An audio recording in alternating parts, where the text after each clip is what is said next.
Welcome to the ISO Show, dispelling myths and sharing tips for success to improve your business with ISO standards, with your host, Mel Blackmore.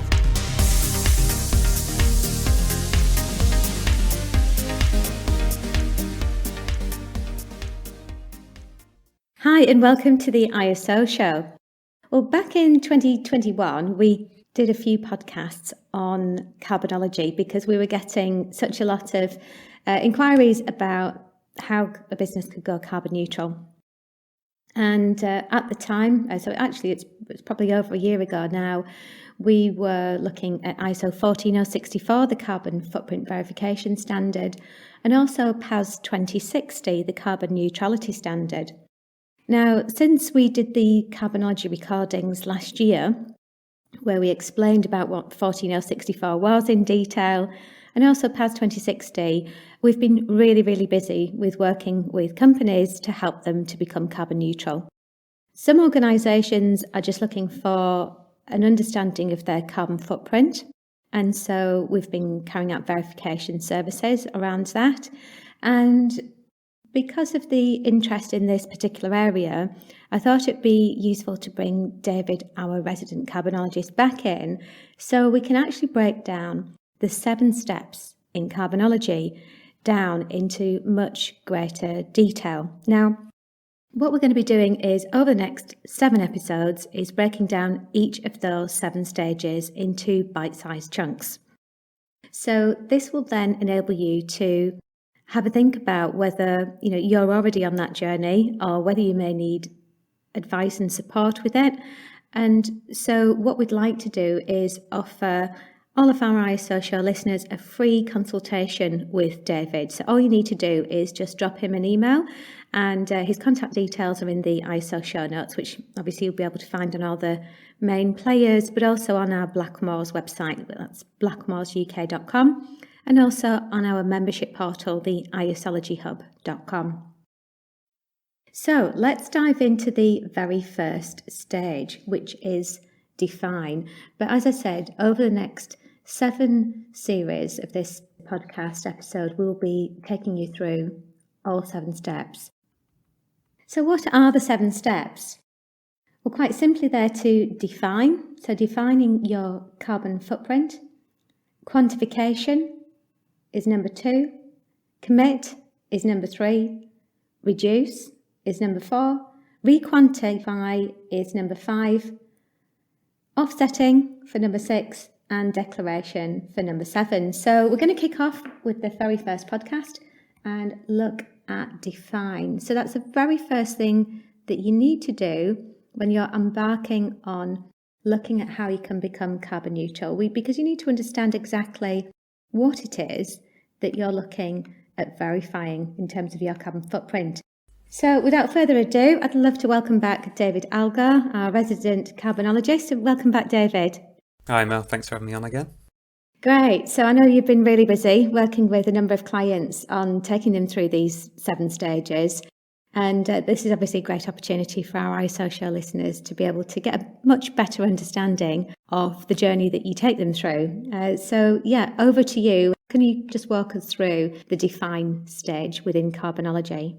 Yes, so step 1, define the very beginning. So when we start the carbonology process with an organisation, whether they're just looking for a better understanding of their emissions using ISO 14064, or there's someone that would like to go all the way through, to carbon neutrality using 14064 and then PAS 2060, we need to define basically what's going to be included. So what this means in practical sense is we need to clearly outline the boundaries of the organisation and the subject as referred to in PAS 2060. So the subject being the specific locations and activities that carbon neutrality will be achieved for. So as well as defining the organisational boundaries I just mentioned, so what your organisation does, you also need to define your reporting boundaries. Can I just ask you a quick question? For organisations that are looking to define their boundaries, could you give me an example of what a boundary could look like? So a boundary would be basically setting in stone what a good example is physical locations or facilities, as the standard calls it. So basically outlining the locations that are included. If you have X amount of offices in X amount of countries, it's about being very clear and open about which ones are included, for example, as well as the activities. Okay, that's great. Thank you. I mean, yeah, and the other half of that is the reporting boundaries. So essentially that means the specific greenhouse gases you're looking at and the timescale, which, I mean, in every case I work with, to be honest, it's 12-month period. This can be a calendar year, so, January to December, or it can be a financial year or any other, month to month over a year. If this is the first time you've quantified your emissions, then it will automatically become your base year until a base year review takes place. So if you feel that there's been a major change in operations that's going to affect your emissions, or if you've undergone, a merger or acquisition that's obviously changed the size of your business, then, it's a good idea to have a base review. But otherwise, your first time you do the quantification will be your base year, meaning that's what you'll compare the emissions against in the future. So just going back to the actual defining part. In practical terms, this means very clearly outlining, who your organisation is, what it does to function, the location or locations it operates out of, and more importantly, the activities you need to carry out to function as a business, because these are ultimately the sources of the emissions. At this point, you'll need to, clearly outline the rationale for choosing what you've chosen. So the rationale for the selection of your subject, i.e. why have you chosen these sources, and are they a good representation of your core activities as a business? Another part of that is involving people. So you'll need to identify the individual or group of individuals that are responsible for both providing the data you'll need to, do the carbonology work, and then communicating the implications of this. So it's about defining people as much as it is locations and activities and time scales.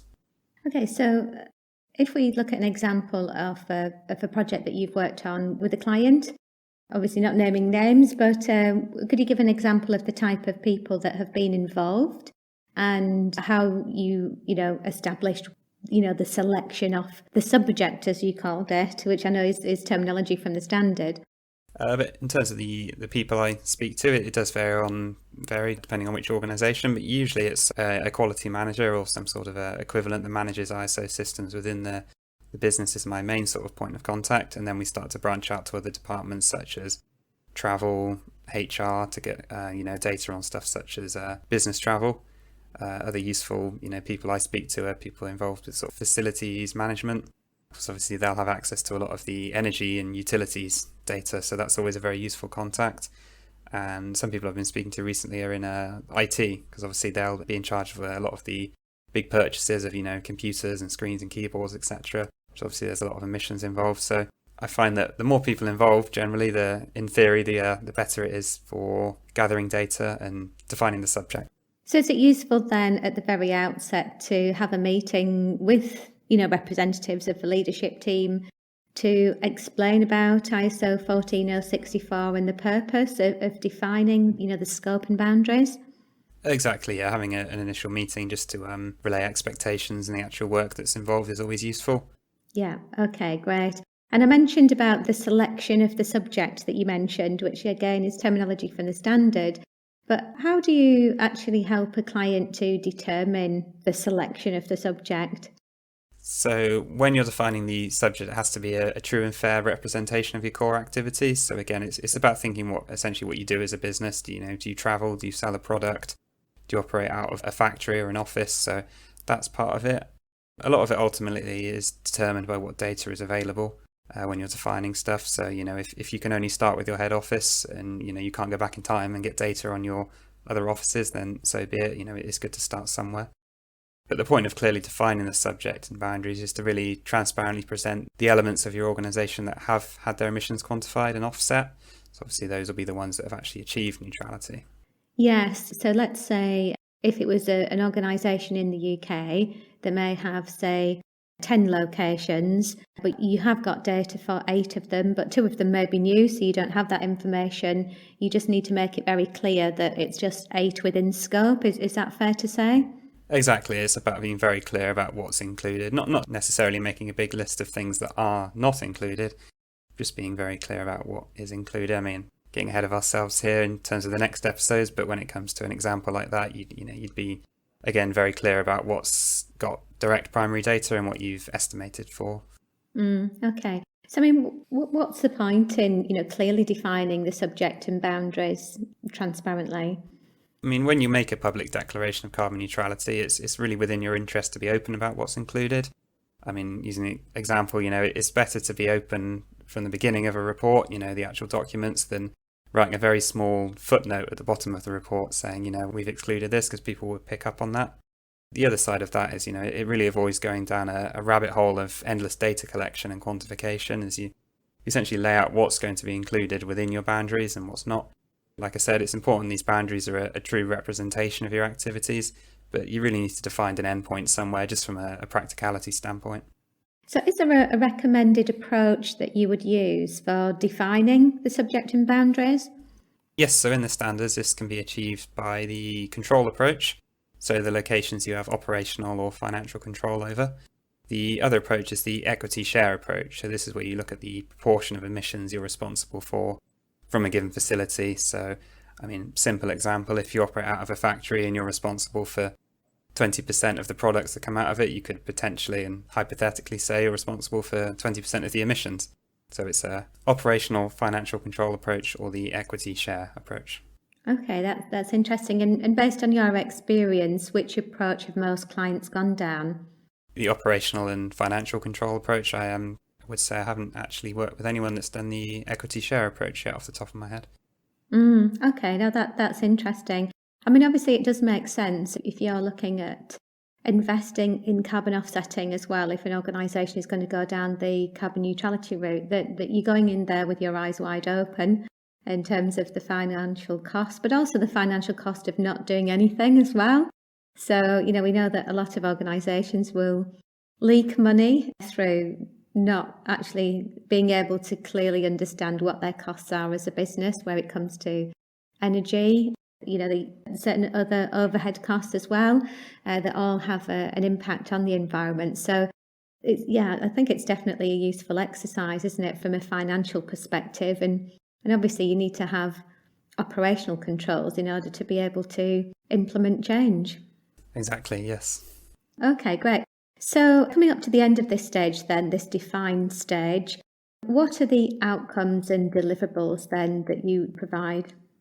So by carrying out this exercise and defining your organisational and reporting boundaries as well as your subject, which are, very much overlap, it essentially writes the introduction of your qualifying explanatory statement, or QES.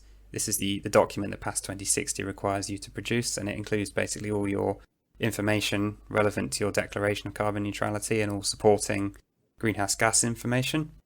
This doesn't have to be an overly technical exercise. It's important to remember that your QES is going to be made publicly available at some point. So it's good to consider at least writing the introduction for a general reader who may not necessarily be a sustainability expert.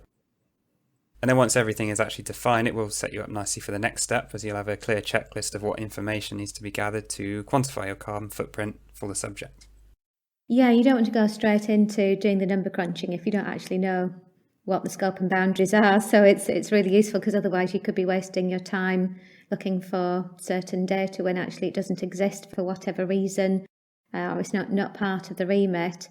So in terms of that QES, the qualifying explanatory statement that you mentioned, is this a document that could be shared with a board or any other interested parties then? Exactly, yeah. The QES would need to be made publicly available because that's what the standard wants you to do. And, ultimately, the board are going to be aware of a lot of the stuff in it because it's their company. But it's the greenhouse gas information that they'll need to rely on to make decisions. And I'm sure we'll talk about this in the next few episodes, but that's why you need to make sure, it's written for an intended user so they can rely on it to actually make decisions. Thanks very much for breaking that down for us, David, and explaining some of those kind of more technical terms from the standards. Just a reminder for our ISO show listeners that David is available for a free consultation if you'd like to discuss how to define your scope and boundaries. So just get in touch with us via the website, which is blackmoresuk.com, or the ISology Hub, and it will be in the show notes of your media player as well. So I look forward to joining David next week when we look at quantification. So thanks very much for joining us today, David. That's okay. Thanks for having me on again. Awesome. So we look forward to catching up with you again on the next ISO show.